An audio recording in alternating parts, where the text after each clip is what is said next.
भारतीय नववर्ष समाजोत्सव समिति व नगर निगम के साझे में नव संवत्सर के उपलक्ष्य में गुरुवार को गांधी ग्राउंड में कार्यक्रम हुआ। इसमें बागेश्वर धाम के पीठाधीश्वर पंडित धीरेन्द्र कृष्ण शास्त्री ने उदयपुर के टेलर कन्हैयालाल हत्याकांड का जिक्र किया और कहा कि एक कन्हैया धोखे से जरूर चला गया, अब घर घर कन्हैया बैठा है।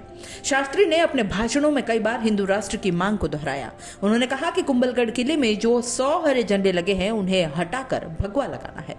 वहीं कथा मर्मज्ञ पंडित देवकी नंदन ठाकुर ने भी उदयपुर के कन्हैयालाल हत्याकांड का जिक्र करते हुए कहा कि क्या दोष था टेलर कन्हैयालाल का, सिर्फ ये कि उसने एक वक्तव्य का समर्थन कर दिया। समर्थन करने पर यह तालिबानी सोच महाराणा प्रताप की भूमि पर आखिर कैसे पहुंच गई? अभी तक कन्हैया के हत्यारों को सजा क्यों नहीं मिली? वो कैसे जिंदा है? पंडित धीरेन्द्र शास्त्री ने कहा कि मेवाड़ वो धरा है जहां की माता बहने ही नहीं, घोड़ा चेतक और राम प्रसाद नाम का हाथी भी वीर होता है। धीरेन्द्र शास्त्री ने कहा कि अफगानिस्तान देश में भी हिंदू निवास करते थे। देश महाराव बप्पा रावल के समय बसा था। उन्होंने मेवाड़ की हाड़ी रानी के खुद के सिर काटने के बलिदान का जिक्र किया। उन्होंने कहा कि बप्पा रावल, नागभट्ट, कुलकेसी जैसे राजाओं ने मिलकर 60,000 अरबों की सेना को परास्त कर ईरान भेज दिया।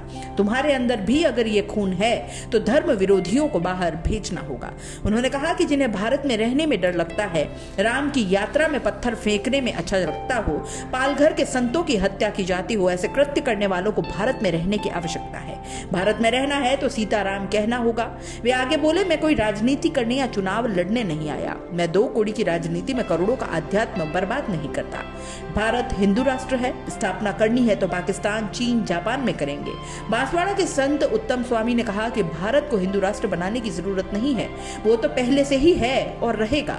अगर हिंदू राष्ट्र बनाना है तो मेरे साथ चलिए, पाकिस्तान में हम लोग स्थापना करेंगे, चीन और जापान को भी हिंदू राष्ट्र बनाएंगे। स्वामी ने कहा कि मैं अन्य धर्म के लोगों को कहना चाहता हूं कि अपन 500 से 1000 साल पहले के पूर्वजों को याद करें। उनमें पूर्वजों में कोई राम होगा तो कोई कृष्ण होगा तो कोई अर्जुन निकलेगा। स्वामी ने कहा कि सामूहिक भजन, सामूहिक भोजन और हनुमान चालीसा पाठ की सलाह भी दी।